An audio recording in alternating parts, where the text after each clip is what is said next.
And so, my friends, the idea is not to worship religion. The idea is to worship God. We can mix that up. To learn more, stay tuned for Reach Out and Live.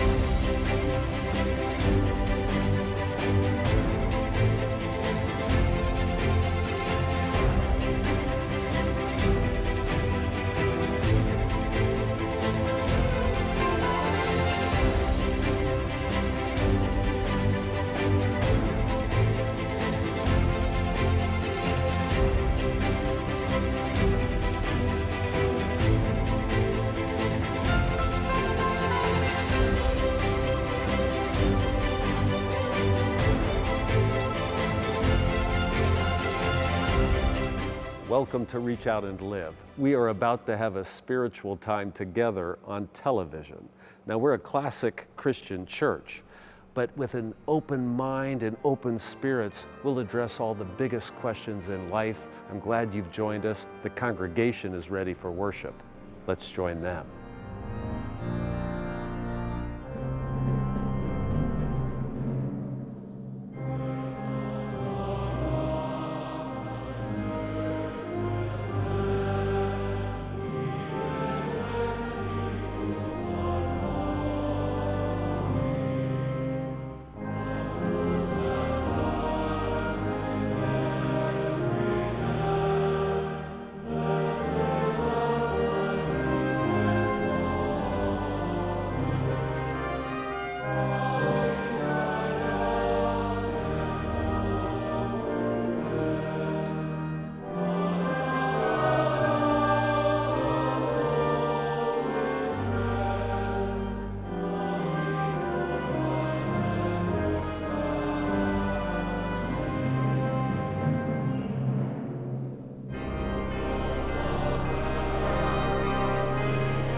The thought of my affliction and my homelessness is wormwood and gall.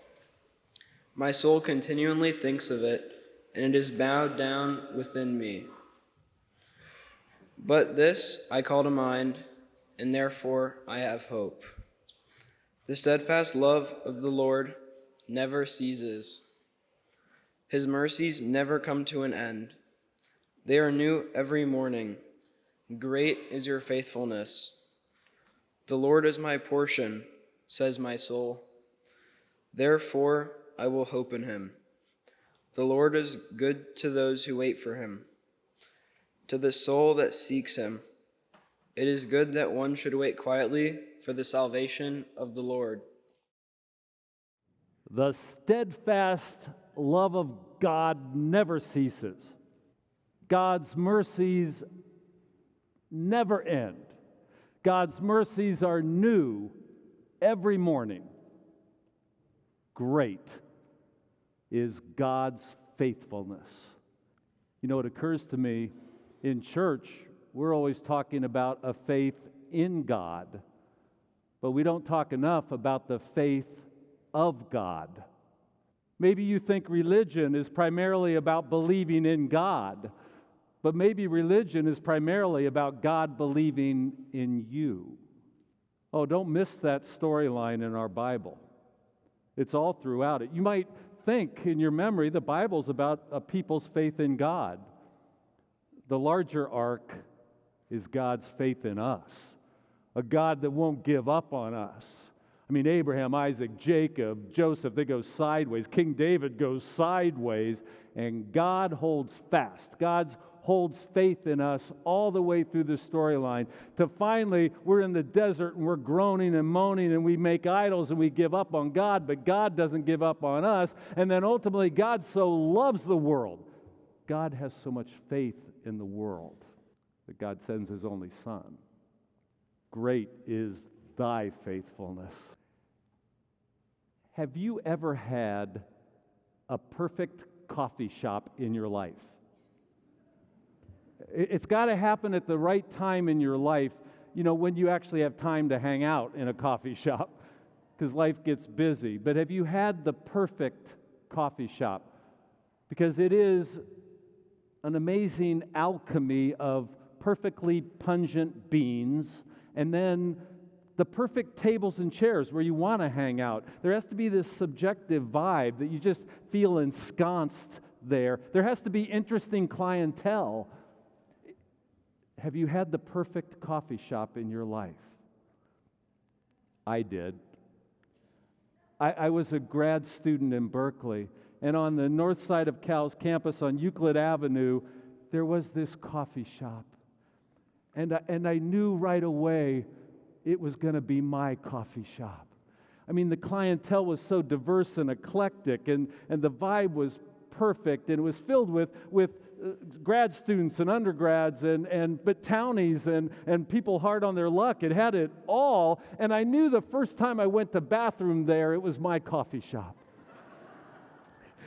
You need a good bathroom in a coffee shop.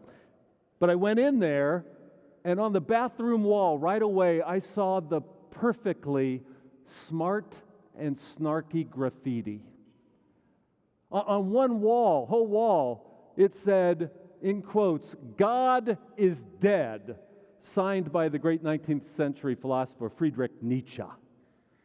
But then underneath that it said, "Nietzsche is dead," signed God.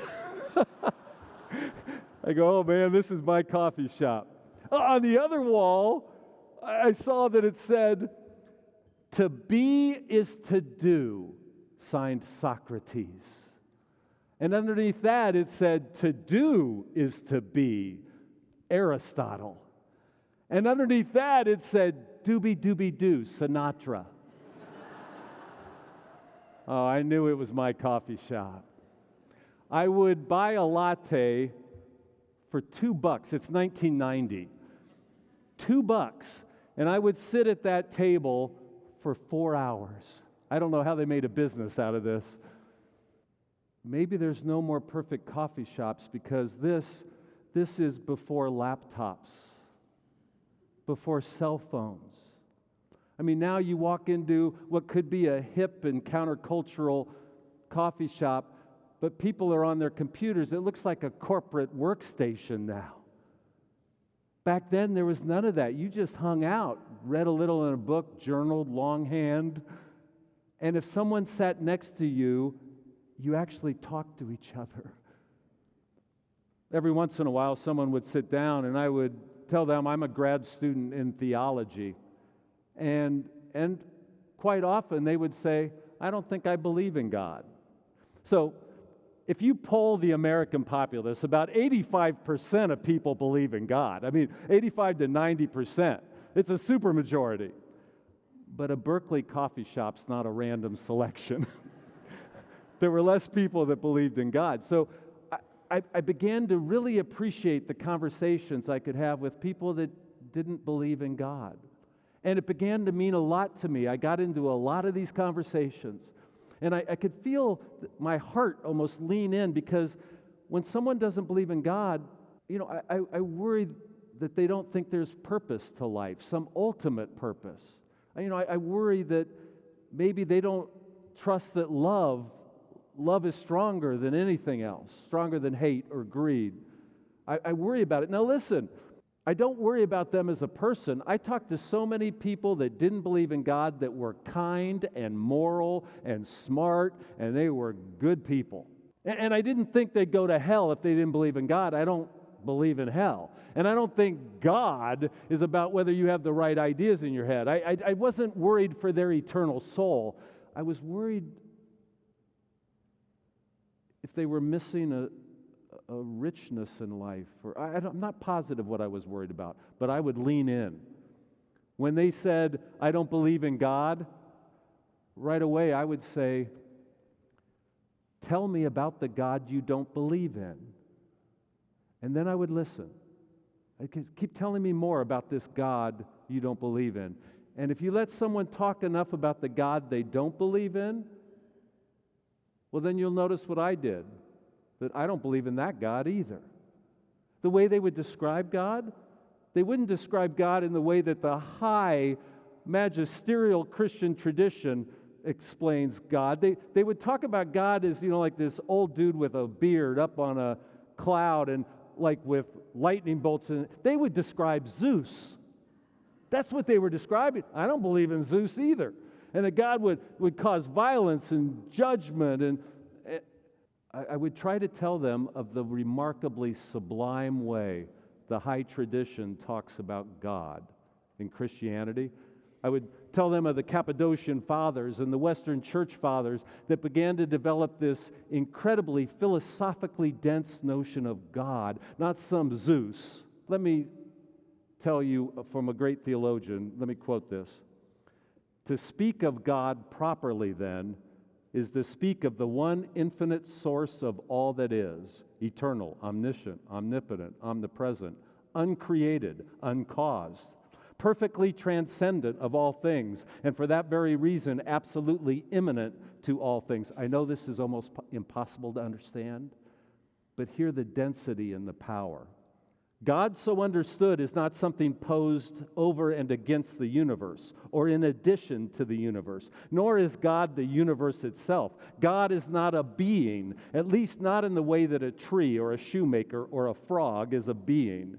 God is not one more object in the inventory of things that are, or any sort of discrete object at all. Rather, all things that exist receive their being continuously from God.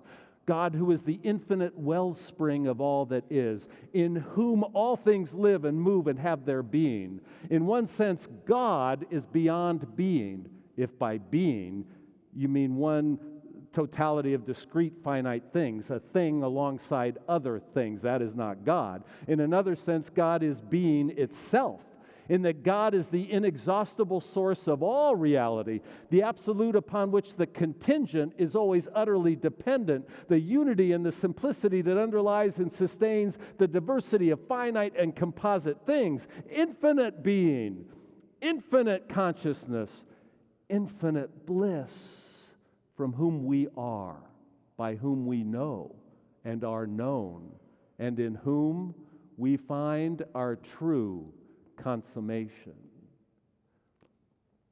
And they would say, whoa.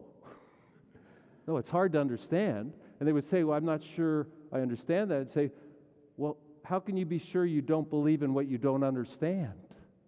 I thought that was really an interesting point to make. They never did.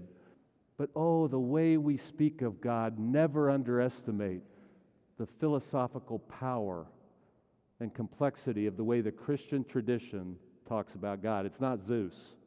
And they would say, I understand you believe in God. I just don't think I do. I've seen nothing that proves God exists. And I said, there is a tradition theologically in the Christian faith to recognize how hidden God is. It's actually a major strain of theological reflection. That God is hidden. It's called the epistemic distance. That God is at an epistemic distance. We can't know for sure. And that fact, it's essential that you don't know for sure.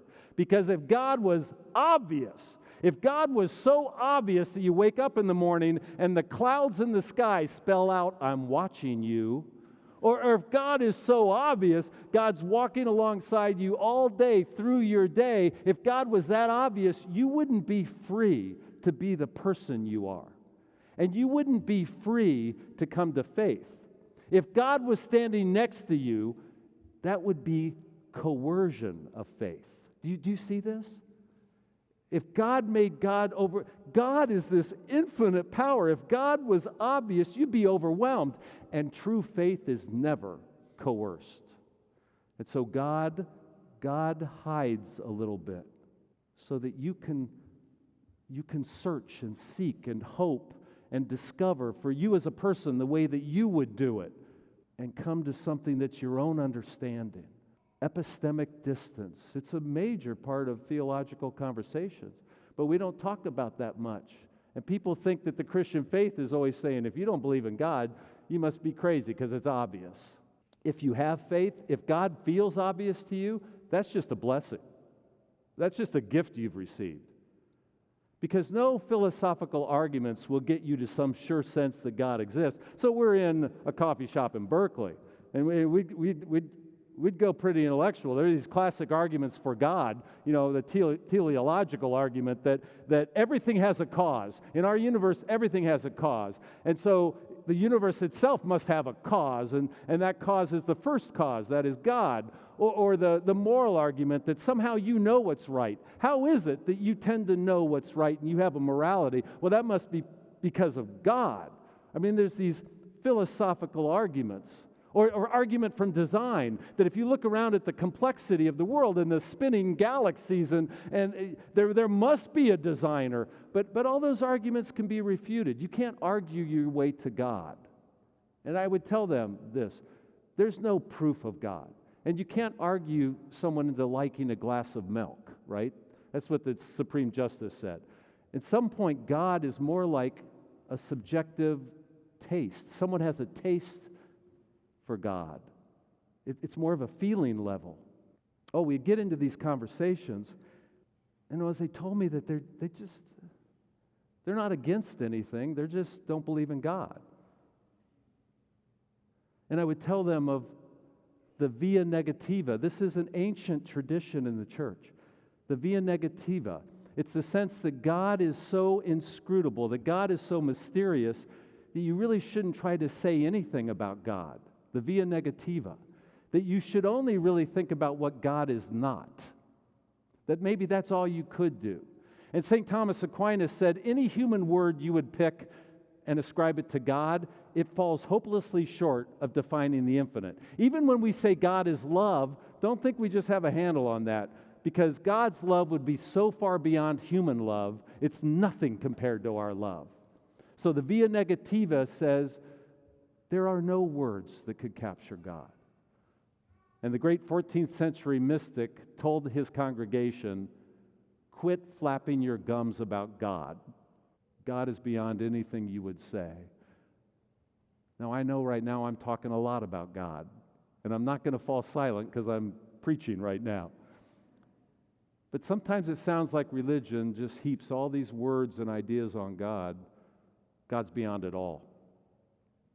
And as I'm talking with them in the coffee shop, I could tell that they were conflating religion and the Bible with a belief in God. I mean, completely. So any problems they had with religion, if I talked to them long enough, they had problems with the religion. It's hypocritical, or it's mean towards gay people, or they're right about this. It can be mean towards people that are different. It could be too political. They had this litany of what was wrong with the church, but I noticed that made them think God didn't exist.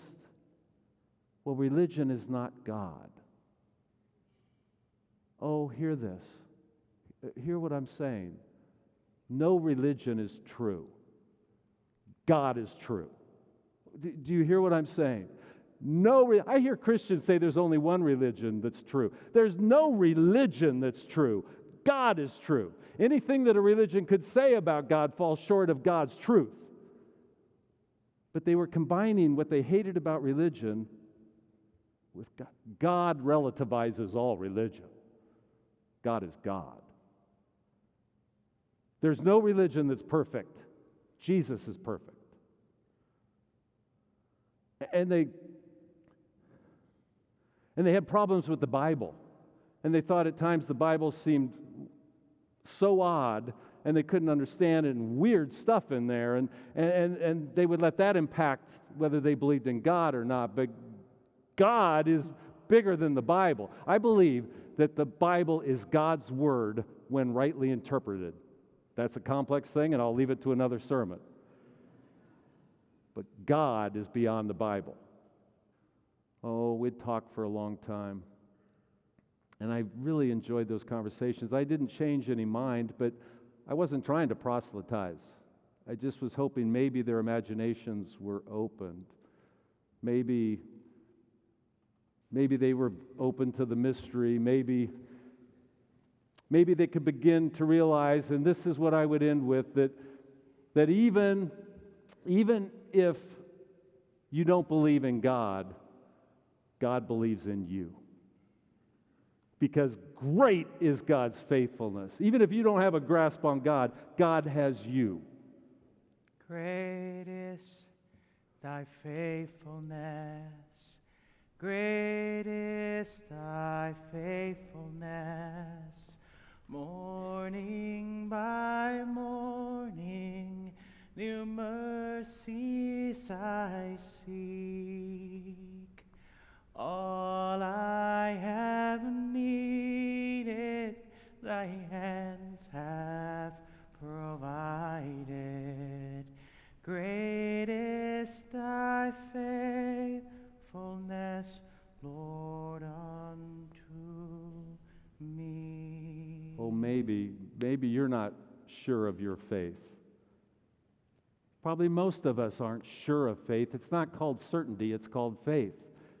And we have different shadings of it at different moments. I don't know where you are with your faith in God, but I want you to hear that so great is God's faith that you are being held right now. Maybe you don't believe you're good enough in life. I bet most of us don't feel good enough in life. Don't measure up, feel insecure. But God believes in you so much that you could be set free if you knew how much God believes in you. All through the Bible is this God that won't let go. No matter what, God will hold on to us. If you have a cause, you will not abandon. If you have a ship, you will not desert. If you have a person, you will not forsake. That type of commitment, that is what the divine is. You don't have to measure up to God because God's faith in you, it's beyond human words. Great is thy faithfulness. Great is thy faithfulness. Morning by morning, new mercies I seek. All I have needed, thy hands have provided. Great is thy faithfulness, Lord, unto thee. I don't know how your faith is these days. It's a journey. So if you need to, come to a coffee shop with me. We'll eat some really strange-looking brown sugar in our lattes. We'll talk as human beings must connect. And then whether we don't know anything, we'll trust. God is great. God is true. God has us.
I think it's awesome that we could worship together like this, and I hope it has brought you a measure of peace.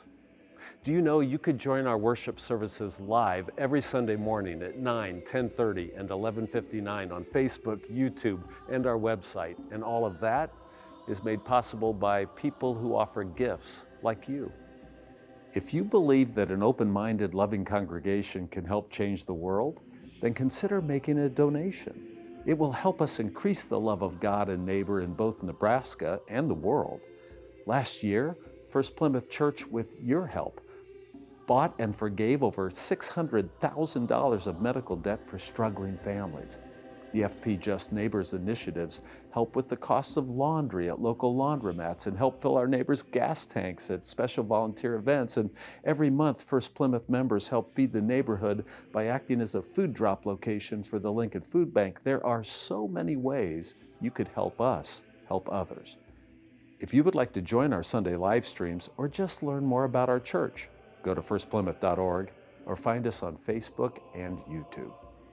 You might think that the Bible is about our faith in God, but much of the Bible is about how God has faith in us. God will never give up on us. God's love is steadfast, and if you trust that, you can reach out and live.